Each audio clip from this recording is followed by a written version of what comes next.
Shalom saudaraku, berjumpa kembali bersama dengan saya, Pendeta Jakob Setio, dalam program Sapa Jemaat di Rumah. Kali ini kita akan bersaat teduh bersama-sama. Mari kita berdoa.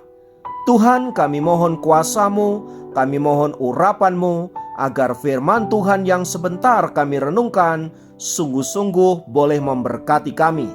Roh Kudus tolong kami, agar kami boleh menerima pewahyuan yang baru yang datang daripada Tuhan. Terima kasih Bapa, berfirmanlah, kami siap diberkati oleh Engkau. Dalam nama Tuhan Yesus, haleluya, amin.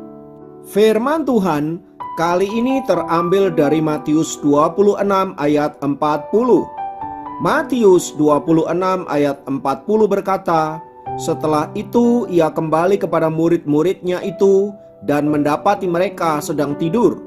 Dan ia berkata kepada Petrus, tidakkah kamu sanggup berjaga-jaga 1 jam dengan aku?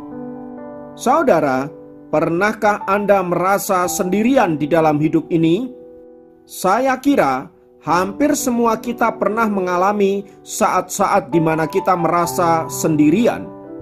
Meski faktanya kita dikelilingi oleh banyak orang, bahkan orang-orang yang terdekat dalam hidup kita, namun ada waktu di mana kita merasa begitu sendirian. Hal itu terjadi karena kita merasa bahwa orang-orang yang dekat dengan kita atau mereka yang mengelilingi kita itu tidak mengerti apa yang kita rasakan.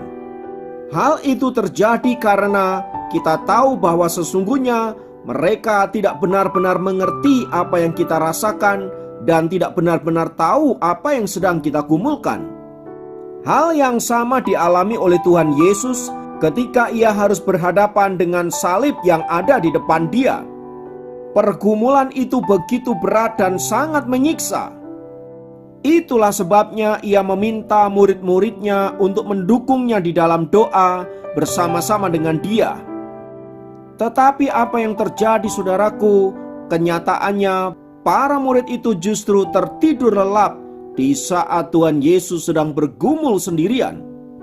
Mendapati hal yang demikian, Tuhan Yesus berkata kepada mereka, tidakkah kamu sanggup berjaga-jaga 1 jam dengan aku?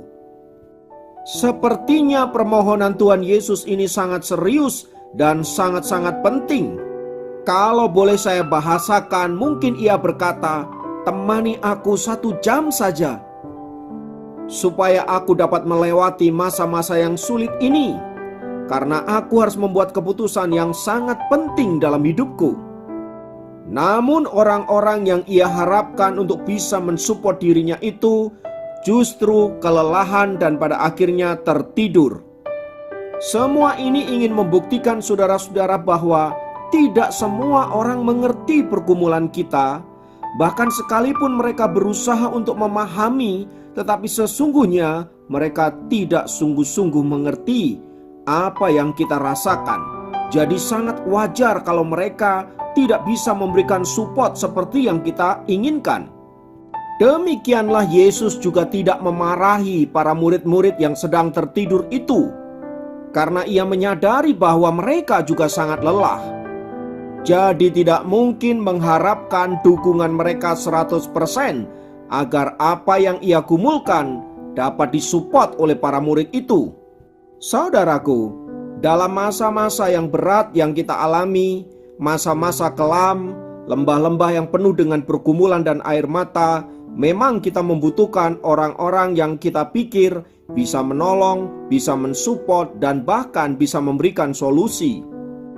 Kadang kita berharap terlalu banyak kepada mereka, padahal faktanya mereka jugalah orang yang sama dengan kita, yang mungkin juga sedang ada dalam pergumulan-pergumulan yang tidak kita mengerti.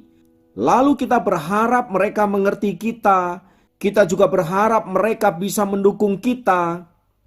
Dan kita ingin berkata, please, mengerti aku, tolong pahami aku, dan lain sebagainya. Padahal saudara-saudara, orang-orang itu bisa jadi juga saat-saat di mana kita butuhkan, mereka sebenarnya juga ada dalam posisi yang sama seperti kita.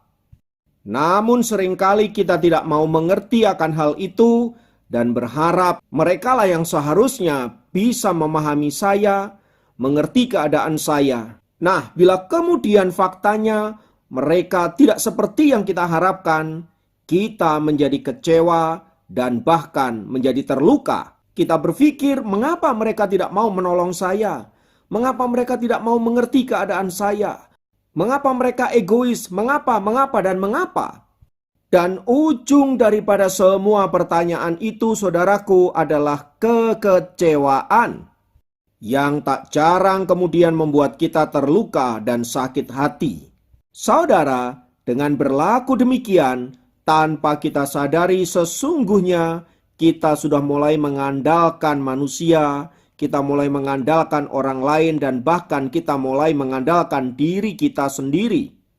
Jika kita ada pada titik ini, saudara-saudara, sebaiknya kita perlu melakukan evaluasi diri dan menyadari bahwa itu adalah sebuah kekeliruan. Belajar dari pengalaman Tuhan Yesus, saudara-saudara, ketika ia ada dalam pergumulan yang berat, ketika ia merasa sendirian, dan murid-murid tidak bisa diharapkan, ia memilih berlutut di hadapan Allah dan menyerahkan segala sesuatunya kepada kehendak-Nya. Itulah sebabnya di ayat 42 ia berkata, "Ya Bapakku, jikalau cawan ini tidak mungkin lalu, kecuali apabila aku meminumnya, jadilah kehendak-Mu." Pada titik ini, saudaraku, Tuhan Yesus menyerahkan seluruh kehidupannya ke dalam tangan Bapanya, yang penuh kuasa, yang sanggup mengerjakan segala sesuatu, dan bahkan sanggup membangkitkan orang mati sekalipun.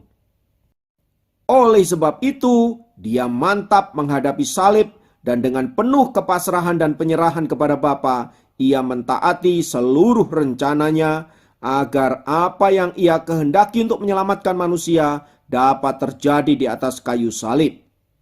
Karena itu mari kita belajar saat kita ada dalam pergumulan, saat kita ada dalam situasi yang sulit dan bahkan lembah-lembah air mata, kita mencari kehendak-Nya agar lewat situasi yang kita alami, saudara-saudara, bukan soal kita bisa lepas dari keadaan itu, tetapi bagaimana kita dapat naik level ke tingkat yang lebih tinggi, menjadi pribadi yang semakin berkenan di hadapan Allah.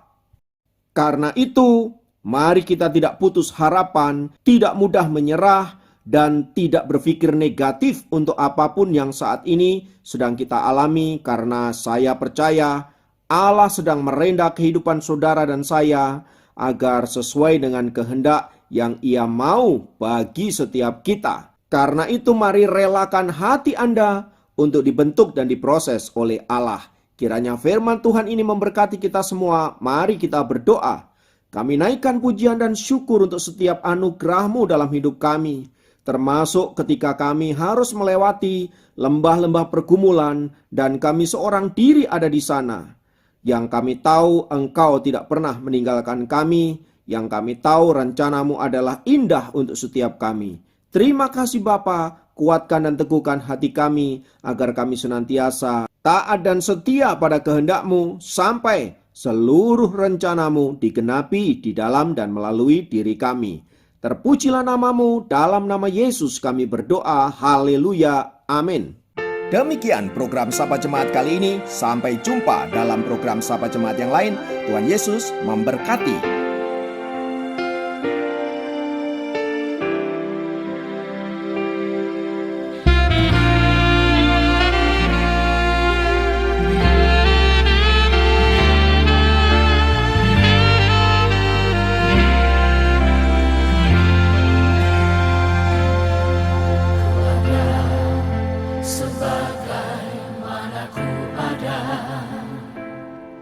Berdiri menghadap tatamu Bapa, semua